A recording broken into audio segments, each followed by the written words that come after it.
Hello guys, Gita ഗോവിന്ദത്തിൻ്റെ പുതിയ episode റിവ്യൂയിലേക്ക് സ്വാഗതം. അങ്ങനെ നമ്മുടെ രേഖ വരുണിനോട് പറയണം കേട്ടോ, വരുണേട്ടൻ ഇത് മുഴുവൻ കുടിക്ക്, എൻ്റെ സ്നേഹത്തിൻ്റെ പ്രതീകമാണ് ഈ പാലെന്നൊക്കെ പറയുവാണ്. അപ്പോൾ വരുൺ പറയും നീ കുടിക്ക് ബാക്കിയെന്ന് പറയുമ്പം രേഖ പറയുന്നുണ്ട് എനിക്ക് പാല് കുടിച്ചാൽ ഛർദ്ദിക്കും എന്ന് പറയുമ്പോഴത്തേക്കും വരുൺ തന്നെ ഫുള്ള് കുടിക്കുവാണ് കേട്ടോ. അത് കഴിയുമ്പോഴേക്കും വരുൺ രേഖയ്ക്ക് ഒരു റോസാപ്പൂ കൊടുക്കുന്നുണ്ട്. ഇതെൻ്റെ ഹൃദയമാണെന്നൊക്കെ പറഞ്ഞാൽ കൊടുക്കുന്നത്. ആ സമയത്ത് രേഖ പറയുന്നുണ്ട് ഈ റോസാപ്പൂ വരുണേട്ടൻ്റെ ഹൃദയമല്ലേ, അത് വൃത്തിയോടും കൂടെ മേടിക്കണം എന്ന് എൻ്റെ ആഗ്രഹം എന്ന് പറയുവാണ്. ആ സമയത്ത് വരുൺ ചോദിക്കുന്നുണ്ട് നിൻ്റെ ശുദ്ധിക്ക് എന്ത് പറ്റിയെന്ന് ചോദിക്കുമ്പോൾ പറയും അല്ല രാവിലെ തൊട്ട് അടുക്കളയിൽ പണിയായിരുന്നല്ലോ, അതാണ് ഞാൻ ഉദ്ദേശിച്ചത്, ഞാൻ പെട്ടെന്ന് കുളിച്ചിട്ട് വരാം, വരുണേട്ടൻ ഇവിടെ ഇരിക്കുന്നു പറയുവാണ് കേട്ടോ. അങ്ങനെ വരുൺ വെയിറ്റ് ചെയ്തിരുന്ന് ഉറങ്ങിപ്പോവാണ്. രേഖ ആ പാലിൻ്റെ അകത്ത് ഉറക്ക ഗുളിക കലക്കിയിട്ടുണ്ട്. എന്നിട്ട് രേഖ കുളിച്ചിട്ട് ഇറങ്ങി വന്ന് നോക്കുമ്പോഴേക്കും വരുൺ ഉറങ്ങിക്കിടക്കുന്ന കാണുവാണ് കേട്ടോ. ഉറങ്ങിക്കിടക്കുന്ന വരുണിനെ നോക്കിയിട്ട് രേഖ പറയുന്നുണ്ട് ഇപ്പോൾ ഈ കള്ള സ്നേഹത്തിന് മുമ്പിൽ ഞാൻ കീഴ്പ്പെട്ട് കൊടുത്തു കഴിഞ്ഞ് കഴിഞ്ഞാൽ പിന്നെ രാധികാമ്മയുടെയും വരുണേട്ടൻ്റെയും വാക്കുകൾ കേട്ട് ജീവിക്കേണ്ട അവസ്ഥ എനിക്ക് വരും. അതിന് ഞാൻ എന്തായാലും തയ്യാറല്ല എന്ന് പറയുകയാണ് കേട്ടോ രേഖ. എന്നിട്ട് രേഖ ഉറക്കുളിയെ കലക്കിയതൊക്കെ ഇങ്ങനെ ചിന്തിച്ചുകൊണ്ടിരിക്കുവാണ്. എങ്ങനെ കലക്കി അടുക്കളയിൽ പോയി പാലൊക്കെ എടുത്ത് കലക്കുന്നൊക്കെ ഇങ്ങനെ ഓർക്കുന്നുണ്ട് കേട്ടോ. അത് കഴിഞ്ഞ് കാണിക്കുന്ന വിജയലക്ഷ്മി കൽക്കട്ടയിലെ പരിപാടിയൊക്കെ കഴിഞ്ഞ് തിരിച്ചു വരുമ്പോൾ വാർഡൻ വിളിക്കുവാണ് ജയിലിൽ നിന്ന്. എന്നിട്ട് വാർഡൻ പറയുന്നുണ്ട് മാഡം പറഞ്ഞ പോലെ തന്നെ അനാർക്കലിക്ക് ഫോൺ കൊടുത്തു, അവൾ 3 പേരെ വിളിച്ചു, ഒന്ന് രാധികേനെയും പിന്നെ ഭദ്രനെയും പിന്നെ ഗോവിന്ദനെയും വിളിച്ചെന്ന് പറയും. ഗോവിന്ദനെ വിളിച്ചെന്ന് കേൾക്കുമ്പോഴേക്കും വിജയലക്ഷ്മി ഞെട്ടുവാണ് കേട്ടോ. എന്നിട്ട് മനസ്സിൽ ചിന്തിക്കുവാണ് ഗോവിന്ദനെ അവൾ വിളിച്ചെങ്കിൽ അവളുടെ മനസ്സിൽ വേറെ എന്തോ ലക്ഷ്യമുണ്ട്. എന്നിട്ട് ഗോവിന്ദ് എന്ത് പറഞ്ഞു കേട്ടോ എന്ന് ചോദിക്കുമ്പോൾ വാർഡൻ പറയും ഗോവിന്ദല്ല ഫോൺ എടുത്തേ, ഗോവിന്ദൻ്റെ ഭാര്യ ഗീതു എങ്ങാണ്ട ഫോൺ എടുത്തേ.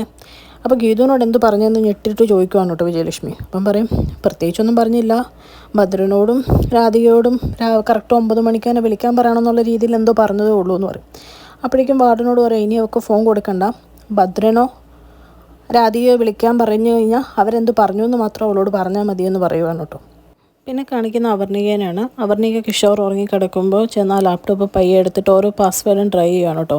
അവസാനം ഗീതുവിൻ്റെ പേര് ട്രൈ ചെയ്യുമ്പോൾ പാസ്വേഡ് അൺലോക്ക് ആവുകയാണ്. അപ്പോൾ തന്നെ കിഷോർ വന്ന ലാപ്പ് എടുത്തിട്ട് പറയും നീ ഞാൻ ഓർത്തോലെയല്ല ഭയങ്കര ബുദ്ധിമതിയാണല്ലോ എന്ന് പറയുവാണ് കേട്ടോ. അപ്പോഴത്തേക്കും നമ്മുടെ അവർണയുടെ മുഖമൊക്കെ മാറുന്നുണ്ട്. കിഷോർ പറയും നീ അവളോട് എനിക്ക് ആത്മാർത്ഥ പ്രണയമാണെന്നൊന്നും ഓർത്ത് വിഷമിക്കേണ്ട, ലാപ്പ് എനിക്ക് കിട്ടിയെന്ന് ഓർത്ത് വേണമെങ്കിൽ വിഷമിച്ചു, പക്ഷെ അത് ഓർത്ത് വിഷമിക്കേണ്ട, കാരണം അവളെ ഒരു ദിവസം സ്വന്തമാക്കണമെന്ന് മാത്രമേ ഞാൻ ആഗ്രഹിച്ചിട്ടുള്ളൂ എന്ന് പറയണം കേട്ടോ. ഇത് കേൾക്കുമ്പോഴേക്കും അവർണിക കിഷോറിൻ്റെ മുഖത്തിനിട്ട് അടിക്കുവാണ്.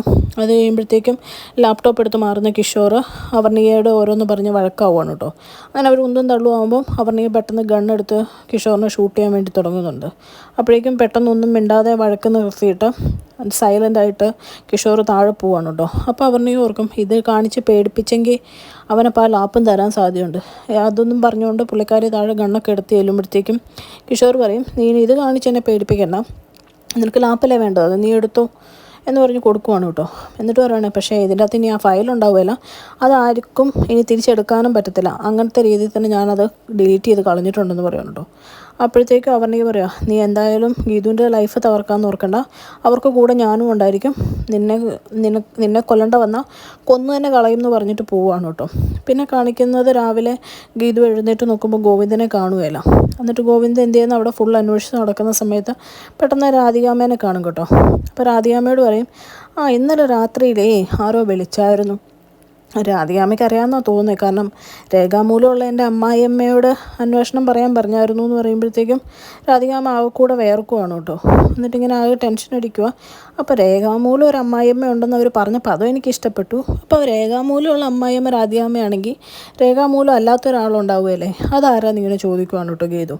ഇതൊക്കെ കേട്ടുകൊണ്ട് കാഞ്ചന പുറകെ നിൽപ്പുണ്ട്. അപ്പോൾ കാഞ്ചന ഇങ്ങനെ തലയാട്ടും അത് കറക്റ്റാ മമ്മി, അതാരാ എന്നുള്ള രീതിയിൽ തലയാട്ടിക്കൊണ്ട് നിൽക്കുന്നത് കാണിച്ചുകൊണ്ടാണ് കേട്ടോ ഇന്നത്തെ എപ്പിസോഡ് അവസാനിക്കുന്നത്. ചാനൽ ഇഷ്ടപ്പെട്ടു കഴിഞ്ഞാൽ ലൈക്ക് ചെയ്യാനും സബ്സ്ക്രൈബ് ചെയ്യാനും കമൻറ്റ് ചെയ്യാനും മറക്കരുത്. Thank you.